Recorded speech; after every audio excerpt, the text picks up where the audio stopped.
redescrevendo e vai redescrevendo. Eu adoro o conceito de narrativa, mas a gente foi bem longe, né? Num certo caldeirão endogâmico da psicanálise. E eu acho que agora é como se tivéssemos que dar um salto meio atrapalhado, passando por muitas questões que a gente não tratou durante tempo demais. Né? A relação da psicanálise com a universidade, né? Em geral, essa conversa é tão passada, é tão desinformada, é tão mal feita sobre o que é a universidade e sobre o que é a psicanálise. E isso que você está se referindo. Né?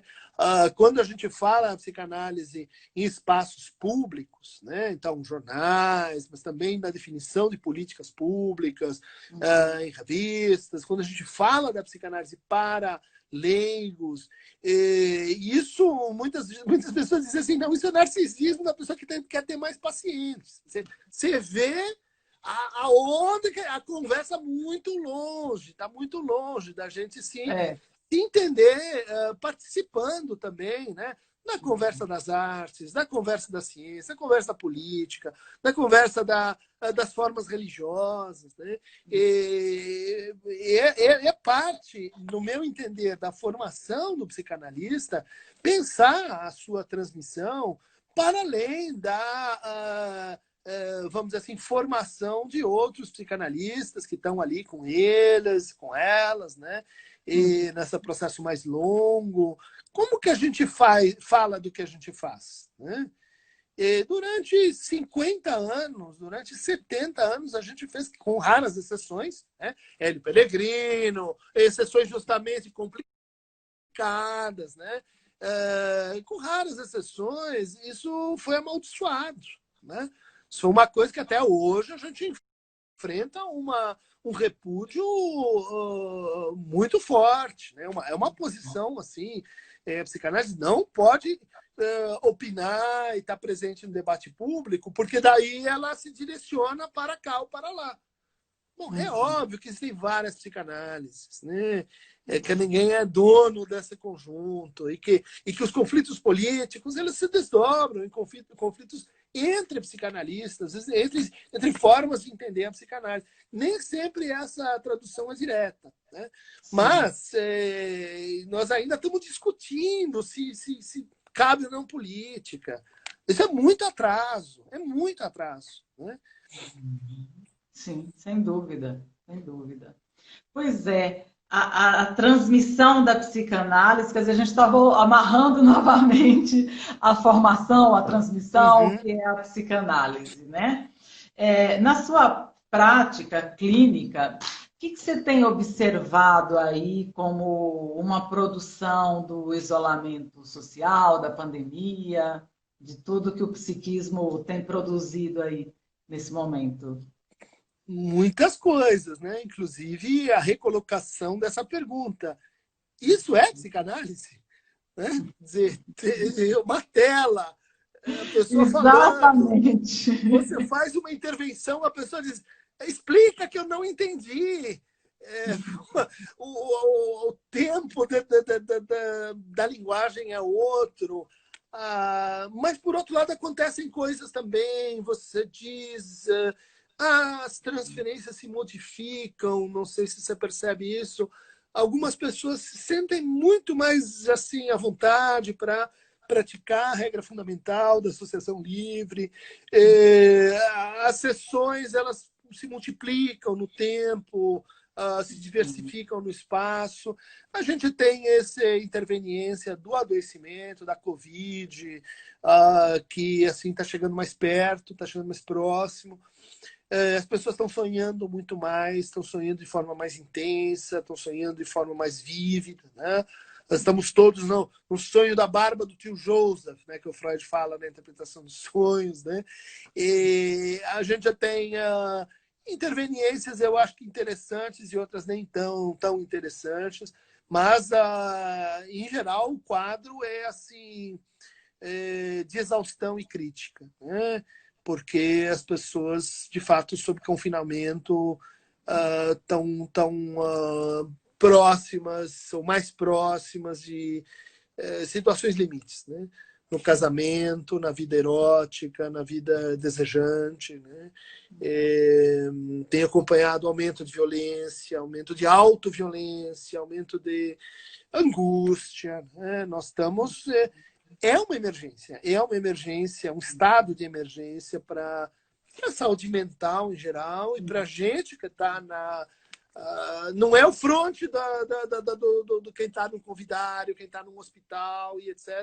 Mas eu considero que nós estamos assim numa segunda ou numa terceira linha, né? Atendemos muita gente da saúde em estado próximo do desespero, né? Aumento de suicídios. Tem até as pesquisas aí, né? Falando de duplicação de intensidade de sintomas. Então, eu acho que nós estamos vivendo um Vietnã, né, em que a gente não sabe direito o que estamos fazendo. Estamos fazendo o melhor que podemos, mas regras elementares de pagamento, de intervenção na vida da pessoa, de sugestão. Me vejo transgredindo a forma como eu clinico habitualmente todo dia. Sim, porque se faz necessário, né, nesse momento. Às vezes porque se faz necessário, às vezes porque a gente percebe ou eu percebo que precisa de mais, né? Precisa de mais intensidade, de mais presença, de mais reserva, às vezes, de mais apoio, de mais holding, como você quiser chamar, né? Ou de mais corte. Sim, é uma o situação... oposto igualmente necessário em alguns casos, né? Sim. Necessidade do corte. Sim. Você se sente assim também completamente exaurida? Muito. E eu concilio, como você também, né, as aulas na universidade com a clínica. E o professor também está sobrecarregado, sim, né? Sim. Uhum. Então... É um pouco mais puxado, mas é a clínica que está pegando. É a clínica que está mais intensa, né? Com situações mais críticas, decisões que a gente nunca imaginou que teriam que ser tomadas, né? Desencadeamentos psicóticos, acting outs, adoecimentos, vamos dizer assim, que são efeitos secundários disso, né? Pessoas que não conseguem mais se tratar bem de uma doença orgânica, que não conseguem ter acesso à forma conveniente, como estavam, enfim, enfrentando uma condição, sei lá, de tratamento para uma doença que tudo se vê assim, virado de ponta cabeça, né? Sim. A continuidade, quer dizer, a rotina, né? Foi-se. Então, e o temor do estrangeiro, o temor de viagem, mesmo, né?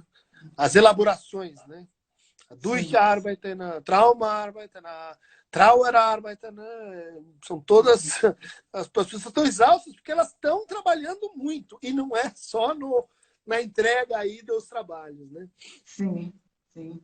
E aí vem uma pergunta, né? Quer dizer, e nós, né, analistas? Quem cuida dos que cuidam. Exato. Exatamente. A gente eu acho que está difícil, porque fazer sua própria análise, supervisões, eu não sei como você vê, mas tudo ficou meio precário, horários, as pessoas não dá, tá todo mundo meio ocupado, com consultórios cheios, né?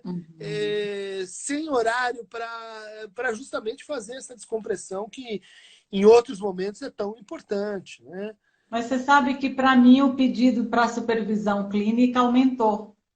Porque, como as pessoas estão atendendo mais, eles estão buscando esse espaço de, sim. Né, de diálogo.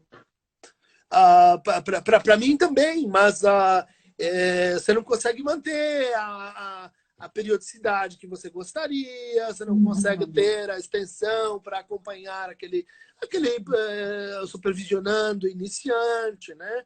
Que é muito importante.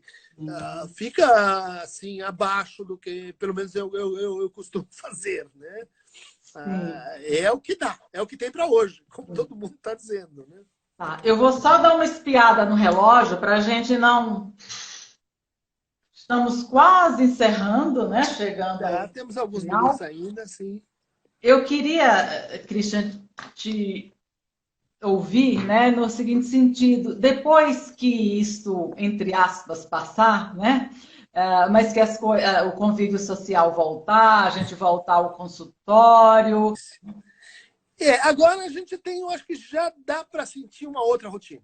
Né? No começo, cada dia era uma avalanche, assim, cansava mais ainda, mas agora já dá para ver o quão profundo é o buraco e o quão extenso vai ser a coisa. Né? Nós não vamos sair isso tão rápido. Isso tem me chamado a atenção. Eu também percebo, ou penso, enfim, que a gente não vai voltar àquele ritmo de convívio social tão já, né? E tem muita gente ainda apostando que virou o semestre, tudo volta como antes. Não vai ter nem, não vai voltar assim. A gente vai ter um monte de encrencas para voltar, uso de máscara, como vai ser o consultório, né? E acho que vai ser uma reformulação muito grande, né, do que a gente entendia, né, pela clínica, mas também já vejo assim que se forma um laço também com nossos pacientes. Estou vendo isso de sobrevivemos juntos a uma catástrofe. Sim. Quando isso acontece, geralmente a coisa cria um patrimônio, vamos dizer, para transferência de longo prazo, de longo alcance. Né? Sim. Mas eu não sei se você tem pacientes que estão dizendo assim, no meio da sessão, às vezes quase que interrompendo o raciocínio, quando que a gente vai voltar para o consultório? É uma intervenção.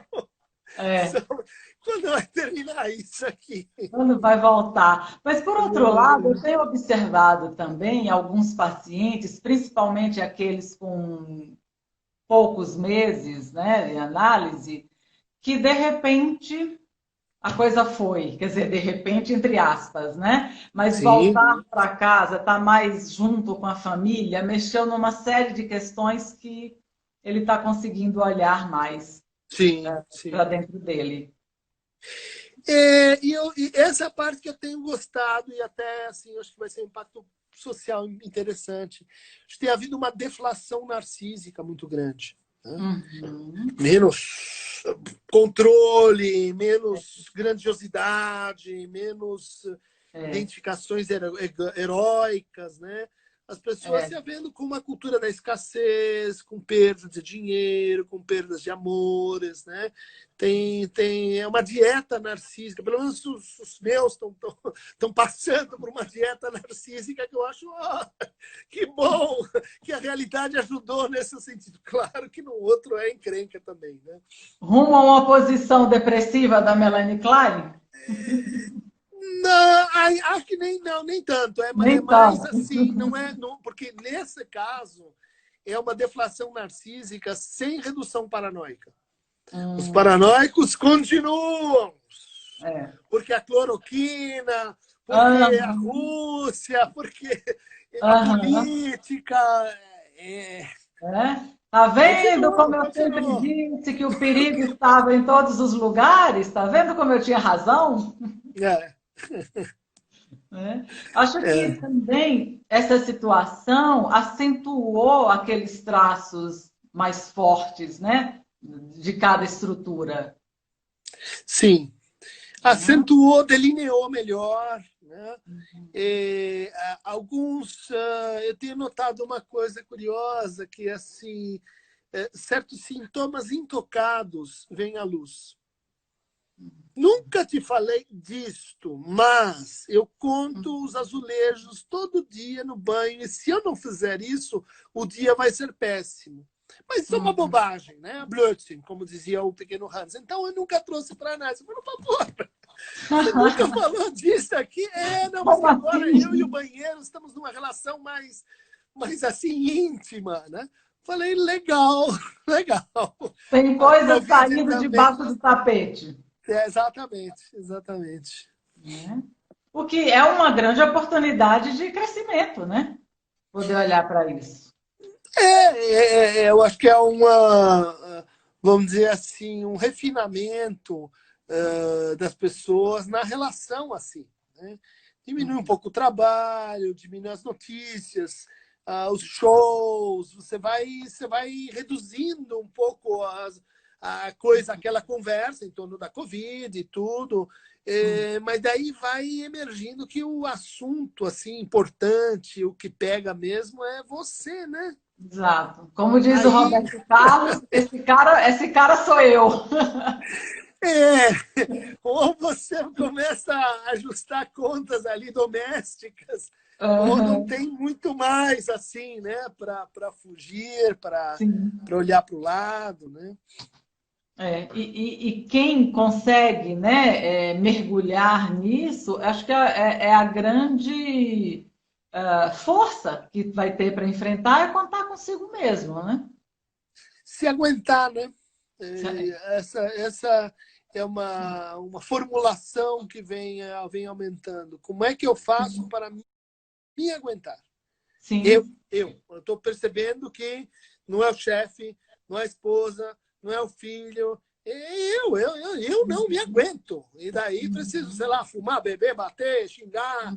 Para É, análise. o autodiagnóstico ele está mais impactante para as pessoas. Sim. Né? Ou para análise, né, para alguns, infelizmente. É achar que não aguenta, Sim, né? tanto pedidos de análise, começos de análise, que são muito interessantes, né? Eu no começo estava muito ressabiado de aceitar alguém que assim vem pela telinha, mas tem ido, acho que bem, de forma muito Funcionado, satisfatória, né? né? Agradeço pelo teu convite, pelo teu trabalho, muito legal. Faz parte desse momento da gente falar com as pessoas, esclarecer, abrir a psicanálise, reduzir os muros, né? Sair dos condomínios psicanalíticos, no meu entender, é isso também. Tá bom? Exatamente. Cruzar fronteiras. Obrigada, um forte abraço.